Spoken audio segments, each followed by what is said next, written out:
بسم اللہ الرحمن الرحیم۔ قربانی کے بارے میں چند مسائل سن لیں۔ پہلا مسئلہ یہ ہے کہ قربانی کا گوشت کھانا عبادت ہے، جیسے میں نے بتایا۔ بعض لوگ یہ کرتے ہیں کہ گھر میں قربانی کرتے ہی نہیں ہے، سارے حصے ادھر ادھر دے دیے انہوں نے، تو یہ ایک قسم کا تکبر ہے، سمجھ رہے ہیں؟ ٹھیک ہے، صدقے کی اپنی اہمیت ہے، مگر جب اللہ کی طرف سے ضیافت ہے تو اس کو کھانا چاہیے۔ دیکھو، ان 3 دنوں میں 4 دنوں میں روزہ رکھنا حرام ہے۔ کیوں حرام ہے؟ کیونکہ روزہ رکھ کے آپ گوشت نہیں کھا سکتے قربانی کا، رات کو حالانکہ کھا بھی سکتے ہیں، مگر یہ کہ جیسے عام دنوں میں کھانے کی روٹین ہے وہ نہیں کر سکتے آپ۔ تو اس کا مطلب پتہ چلتا ہے کہ جب اللہ تعالیٰ کی طرف سے ایک چیز کی ضیافت ہے تو اس ضیافت کا انکار نہیں کرنا چاہیے، یہ تکبر ہے۔ بعض لوگ یہ کہتے ہیں ہم تو پورا سال گوشت کھاتے ہیں، ابھی ہم نے کیا کھانا ہے یار؟ بھائی آپ پورا سال اپنے پیسوں سے کھاتے ہوں گے، دیکھو ہم پورا سال پانی پیتے ہیں نا، لیکن مکہ جب جاتے ہیں اور زمزم پیے بغیر واپس آ جائیں تو یہ بہت بڑی حماقت ہے یا نہیں ہے؟ ہے بھائی، وہاں جا کے پیتے بھی ہیں اور بھر بھر کے گھروں میں بھی لے کر آتے ہیں۔ کیوں لے کر آتے ہیں؟ اس لیے کہ وہ پانی اور اس پانی میں فرق ہے۔ وہ پانی پلانے والا کون ہے؟ اللہ ہے، یہ بھی اللہ ہی پلا رہا ہے، مگر اس کی نسبت اللہ اپنی طرف نہیں کر رہا، اس کی نسبت اللہ اپنی طرف کر رہے کہ میری طرف سے آفر ہے یہ تمہیں، اس میں جو برکت ہے وہ اس پانی میں نہیں ہو سکتی۔ برکت نہ بھی ہو بھائی، ہم تو اللہ کی طرف سے ضیافت ہے، تو تبھی نبی نے فرمایا کافر جو ہے وہ زمزم پیٹ بھر کے نہیں پیتا اور مسلمان زمزم پیٹ بھر کے پیتا ہے۔ کافر اتنا پیے گا جتنے ضرورت ہوگی، کہے گا پیاس ختم ہو گئی اب کیا؟ مسلمان کہتا ہے نہیں بھائی اور پیوں گا، پیٹ بھر کے پیوں گا میں، اللہ پلا رہا ہے۔ نہیں آ رہی میرا خیال ہے بات سمجھ؟ تو اسی طرح آپ سارا سال تکے بھی کھاتے ہیں، کو ہمیں پتہ ہے آپ کھاتے ہیں، کوفتے بھی کھاتے ہیں، کباب بھی کھاتے ہیں، وہ آپ کھاتے ہیں، وہ کسائی آپ کو جو دے رہے ہیں، اس گوشت کی نسبت کس کی طرف ہے؟ اللہ کی طرف۔ نبی صلی اللہ علیہ وسلم نے 63 اونٹ اپنے ہاتھ سے نہر کیے اور سب میں سے تھوڑا تھوڑا چکھایا آپ نے، حالانکہ آپ صلی اللہ علیہ وسلم کھانا نہیں کھاتے تھے، بہت کم کھاتے تھے۔ تو اس لیے ایسا نہ کیا کریں، وقف بھی کریں تو پھر گھر میں بھی کریں۔ اگر آپ نے صدقے کی قربانی کرنی ہے تو پھر ایک حصہ صدقہ کر دیں اور ایک حصہ، مطلب کہ گھر میں گوشت آنا چاہیے، کہنے کا مقصد ہے تھوڑا آئے زیادہ آئے، گھر میں بہرحال آنا چاہیے۔ پھر بے شک غریبوں کا بھی حق ہے، غریبوں کے لیے جو مالدار لوگ ہوتے ہیں وہ زیادہ قربانی کرتے ہیں کہ بھائی اتنے حصے غریبوں میں بانٹ دیں گے اور ایک آدھ حصہ گھر کے لیے رکھ لیں، تو گھر میں کچھ نہ کچھ گوشت لازمی آنا چاہیے، سمجھ رہے ہو؟ دوسرا مسئلہ، فقہا نے لکھا ہے کہ جو غریب آدمی ہو یا اس کے اہل و عیال زیادہ ہوں، اس کے لیے افضل یہ ہے کہ وہ صدقہ نہ کرے قربانی کا گوشت۔ نہیں یاری میرا خیال ہے بات سمجھ؟ کیونکہ اللہ کی طرف سے ضیافت ہے، تو جب آپ غریب ہیں، آپ پورا سال گوشت نہیں کھا سکتے تھے، تو بچوں کا حق، بیوی بچوں کا حق پہلے۔ بعض لوگ سخاوت کا دریا بن جاتے ہیں، گھر میں بچوں کو اتنا نہیں مل رہا اور وہ سارا انہوں نے بانٹ کے، تو بھائی وہ پہلے، یہ غریبوں کے لیے ہے۔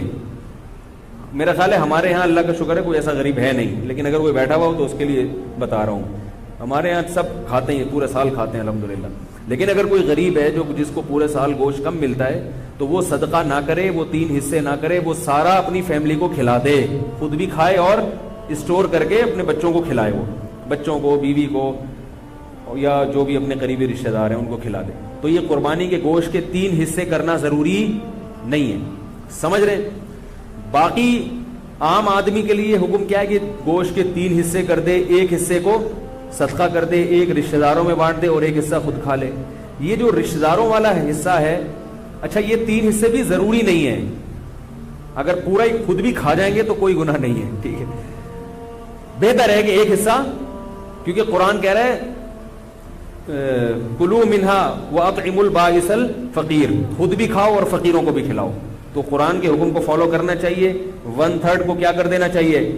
غریبوں میں بانٹ دینا چاہیے۔ اب غریب کی ڈیفینیشن کیا ہے؟ یہ ایک نیا موضوع ہے، بہرحال جو آپ کو غریب لگتا ہے آپ اس کو دے دیں۔ باقی رشتہ داروں کا حصہ جو ہے، تو رشتہ داروں میں اگر قربانی ہو رہی ہے تو نہ دیں ان کو، ٹھیک ہے نا؟ اگر ہو گئی نہیں ہو رہی تو پھر ان کو دے دیں، تو یہ ہوتا ہے۔ باقی 2 حصے آپ رکھ لیں، ایک حصہ بانٹ دیں، ایسا بھی ٹھیک ہے۔ دوسرا مسئلہ قربانی کا یہ ہے، بہت اہم مسئلہ ہے کہ جس جانور میں 7 آدمی شریک ہوں یا 6 آدمی یا 4 آدمی یا 3 آدمی، اس کے گوشت کو تول کر تقسیم کرنا لازم ہے، اندازے سے تقسیم کرنا حرام ہے۔ بعض لوگ کہتے ہیں ہم سب راضی ہیں تو کیا ضرورت ہے؟ بھئی راضی کا مسئلہ، گوشت سودی اموال میں سے سودی، دیکھو 10 روپے دے کے 11 روپے لے سکتے ہو کسی سے، چاہے وہ دل سے بھی دے رہا ہو، پھر بھی نہیں۔ تو گوشت کی ایک بوٹی بھی کہیں زیادہ چلی گئی تو یہ سود ہو جائے گا۔ اب یہ فقہی مسئلہ یہ علماء جانتے ہیں، آپ کو میں سمجھانا مشکل ہے۔ ایک بوٹی بھی زیادہ چلی گئی تو کیا ہو جائے گا؟ سود۔ اس لیے اس کو تول کے برابر برابر 7 حصوں میں تقسیم کریں، اور اگر اس ٹینشن سے بچنا چاہتے ہیں تو 7 حصوں میں کلیجی یا پائے ملا دیں، پھر تول کے تقسیم کرنا ضروری نہیں ہوگا۔ جیسے 10 روپے دے کے 11 روپے دینا تو حرام ہے نا، لیکن 10 روپے کے ساتھ ایک ٹافی رکھ لیں، ہے بھائی، پھر 11 روپے لے سکتے ہیں، یعنی وہ نوٹ کے علاوہ کوئی جنس آ جائے۔ یہ میں اس لیے اتنی تفصیل بتا، لوگ کہتے ہیں پتہ نہیں مفتیوں نے کیا دین کو بنایا ہوا ہے، یہ پائے ملا دو کلیجی ملا دو، اس تکلف کی کیا؟ بھائی سود سے بچنا ضروری ہے۔ تو اب جب آپ اس میں کلیجی ملا دیں گے تو کلیجی گوشت کی جنس سے ایک الگ چیز ہے، تو اگر ادھر گوشت زیادہ آئے گا تو وہ کلیجی کے مقابلے میں ہوگا، ادھر کلیجی زیادہ آئے گی تو وہ گوشت کے مقابلے۔ جنس تبدیل ہونے سے سود کے مسائل پھر وہ پیش نہیں آتے۔ تو کلیجی ملا دیں، تو جب کلیجی تقسیم شروع میں ہوگی تو کلیجی لوگ پہلے 7 حصوں میں ڈیوائڈ کر لیتے ہیں، ٹھیک ہے، تو اس میں سے کچھ کلیجی نکال لیں اور کلیجی 7 حصوں میں ڈیوائڈ کر کے تھوڑا سا اس میں گوشت ملا دیں، کلیجی میں گوشت مل جائے گا اور گوشت میں کلیجی۔ وہ ایک ہیروئن چی بیٹھا ہوتا نا پائپ کے منہ میں، پائپ ہوتے ہیں نا برساتی نالے، اس کے اندر ہیروئن چی بیٹھ کے ہیروئن پی رہا تھا، کہہ رہا ہے میں پائپ کے منہ میں ہوں اور میرے منہ میں پائپ ہے، اس کو بڑا انجوائے کر رہا تھا اس سے وہ۔ تو آپ جب کلیجی میں گوشت ملائیں گے اور گوشت میں کلیجی ملائیں گے تو اس کو کیا کریں گے؟ آپ انجوائے کریں گے، ٹھیک ہے۔ تو شروع میں کلیجی کے 7 حصے کریں اور اس میں تھوڑی سی کلیجی نکال لیں، باقی کے 7 حصے کر کے اس میں 1-1 2-2 بوٹی ملا دیں، تو کلیجی بھی تقسیم کرنا آپ کے لیے جائز ہو جائے گا، ورنہ کلیجی بھی تول کے کرنی پڑے گی، اور آخر میں جب گوشت ہو تو اس میں تھوڑی تھوڑی کلیجی ملا دیں۔ یہ سودی مسائل سے بچنے کے لیے، سمجھ گئے کہ نہیں سمجھ گئے؟ یہ ہو گیا، پائے کو پھر جیسے چاہیں تقسیم کریں۔ دوسرا مسئلہ ہے قصائیوں سے متعلق۔ قصائی لوگ کیا کرتے ہیں کہ جانور کو کاٹتے ہیں تو کاٹتے چلے جاتے ہیں۔ شریعت میں حکم ہے 4 رگیں کاٹنے کے بعد جانور چھوڑ دو، اس کو تڑپنے دو، سمجھ رہے ہو؟ تڑپنے دو، اس تڑپنے سے فائدہ یہ ہوتا ہے اس کا جتنا بلڈ ہے وہ نکل جاتا ہے۔ ذبح کرنے میں ایک بہت بڑی حکمت کیا ہے کہ اس کا خون، سارا خون گندی اور ناپاک چیز ہے، وہ باڈی سے کیا ہو جاتی ہے، اس میں بیماریاں بھی ہوتی ہیں۔ یہ جو جانور میں کوئی بیماری ہو نا تو اس کے خون میں ہوتی ہے، خون کا نکلنا ضروری ہے، گوشت صاف ہو جاتا ہے اس سے۔ اب قصائی لوگ کیا کرتے ہیں کہ انہوں نے چونکہ اس دن میں نے بتایا نا تو سلام کا جواب نہیں دیتے اس دن، عید کے دن یہ اتنے بزی، یہ کیا کرتے ہیں جانور ذبح کرنے کے بعد اس کے گلے میں چھری مارتے ہیں، اس کی یہ جو پیچھے اعصابی رگ ہے اس کو کاٹ دیتے ہیں، اس سے جانور کو تکلیف بھی زیادہ ہوتی ہے اور ٹھنڈا بھی جلدی ہو جاتا ہے۔ اس لیے میں کہتا ہوں کہ جس کھونٹے سے جانور باندھا ہوا تھا وہ کھونٹا ابھی خالی ہے، تھوڑی دیر کے لیے اس کھونٹے سے کس کو باندھ دیں؟ قصائی کو باندھ دیں، کیونکہ قصائی کنٹرول میں نہیں آتا، اس کو آپ 100 دفعہ بھی کہیں بھائی نہیں کاٹو وہ پھر بھی کاٹتا ہے، وہ پھر بھی چھورا مارتا، اس سے جانور حرام نہیں ہوتا، لیکن ایک جو ایک حکمت ہے، ذبح کا ایک شرعی طریقہ ہے، اس طریقے پر تو عمل نہیں ہوا نا، جانور تو حلال ہی رہتا ہے، لیکن ایک کراہت آتی ہے، کراہت مکروہ عمل ہے یہ۔ اس لیے قصائی کو پہلے گائے پہ جتنے آدمی تھے نا اس سے زیادہ آدمی قصائی پہ چھوڑ دیں، آپ اس کو بولیں اس کو تڑپنے دو، اور اس وقت تک وہ 8 آدمی کس کو پکڑ کے رکھیں گے؟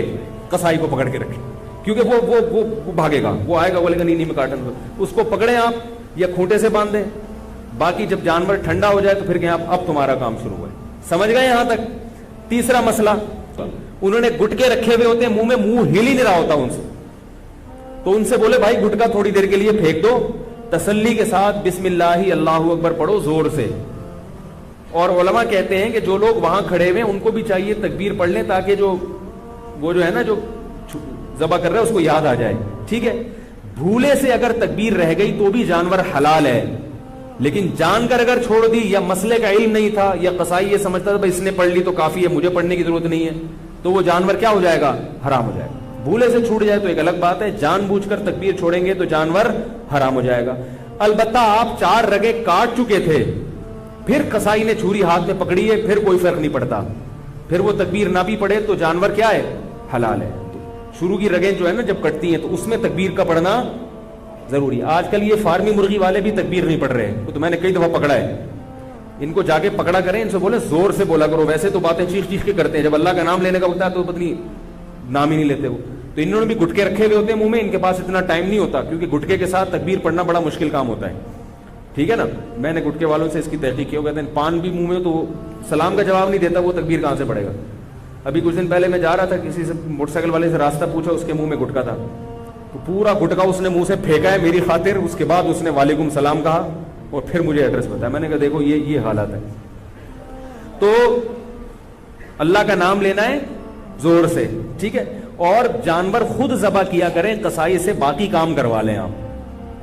نبی صلی اللہ علیہ وسلم نے خود جانور ذبح کیا، صحابہ خود جانور ذبح کیا کریں، یہ عبادت ہے۔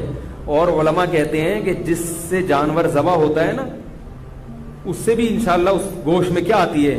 لذت اور برکت۔ تو آپ خود کریں، اگر قصائی نیک آدمی ہے تو ٹھیک ہے، اس سے کروا لیں۔ قصائی میں نیک بھی ہوتے ہیں، برے بھی ہوتے ہیں، ہر طرح کے لوگ ہوتے ہیں، اور بہتر یہ کہ آپ کا جانور ہے تو آپ چھری خود چلائیں۔ بعض لوگوں کا دل بہت نرم ہوتا ہے، چھری نہیں چلتی ان سے، تو ان کو چاہیے چھری چلائیں، کیونکہ اسلام اتنے دل کی نرمی کو پسند نہیں کرتا۔ اگر اتنا نرم دل ہوگا تو آپ اپنے ملک کی حفاظت نہیں کر سکتے۔ آئی بات سمجھ میں؟ آپ اپنے دین اور ملک دشمن لوگوں سے لڑ نہیں سکتے۔ جو ایک صاحب تھے بڑے نرم دل تھے، وہ گائے خود ذبح نہیں کرتے تھے، کہہ رہے ہیں مجھے کچھ ہوتا ہے۔ جب انہوں نے پڑھا نا کہ اسلام میں ایسا حکم ہے تو پھر وہ خود ذبح کرنے لگے۔ انہوں نے کہا یار تھوڑا دل مضبوط کرنا ضروری ہے، ٹھیک ہے۔ اور عورت بھی ذبح کر سکتی ہے، جو خواتین ہیں اگر وہ گھر میں قربانی کر رہی ہیں تو وہ خود ذبح کریں، جس کا حصہ ہے وہ خود ذبح کرے، یہ زیادہ بہتر ہے، سمجھ رہے ہیں؟ باقی خواتین جب وہ ذبح کریں نا تو فوراً چھری کہیں چھپا کے رکھ دیں، ورنہ کسی وقت آپ بھی ذبح ہو سکتے ہیں، کیونکہ جب ایک دفعہ ان کا ہاتھ چل جائے نا، ان کو اچھا ہم تو یہ بھی کر سکتے ہیں، ابھی تک تو ان کو یہ ہے کہ ہم تو گلا کاٹ ہی نہیں سکتے کسی کا، تو اس لیے وہ چھری فوراً چھپا کے رکھ دیں، سمجھ رہے ہو؟ تو یہ ہو گیا قربانی کا ایک مسئلہ۔ جو جانا چاہیں بھائی جا سکتے ہیں، میری طرف سے اجازت ہے، میں نے نہیں بٹھایا۔ نماز صبح 7 بجے ہوگی، ٹھیک 7 بجے بھی نماز جنازہ یہ ہم کرتے ہیں تاکہ جو ہے نا۔ اچھا دوسرا مسئلہ جلدی میں بیان کر دوں تو یہ مسئلہ ہو گیا، گوشت تقسیم کرنے کا مسئلہ ہو گیا اور قصائی کا مسئلہ ہو گیا۔ دوسرا، جانور میں 7 حصے ضروری نہیں ہے، 7 کا مطلب ہے زیادہ سے زیادہ 7 آدمی، 6 بھی برابر ہو سکتے ہیں۔ لوگ 6 آدمی گائے میں شریک ہے تو وہ 7واں تلاش کر رہے ہیں، بھائی کوئی بات نہیں، 6 برابر حصوں میں ڈیوائڈ کر دو اس کو۔ 5 آدمی ہے تو 5 برابر حصوں میں ڈیوائڈ کر دو، 4 ہے تو 4، 1/4 ایک کا، 1/4 دوسرے کا، 1/4 تیسرے کا، 1/4 چوتھے کا، 2 ہے تو 2 آدھی گائے ایک کی، آدھی ایک صاحب نے مجھے کہا کہ ہم 2 بھائی ہیں،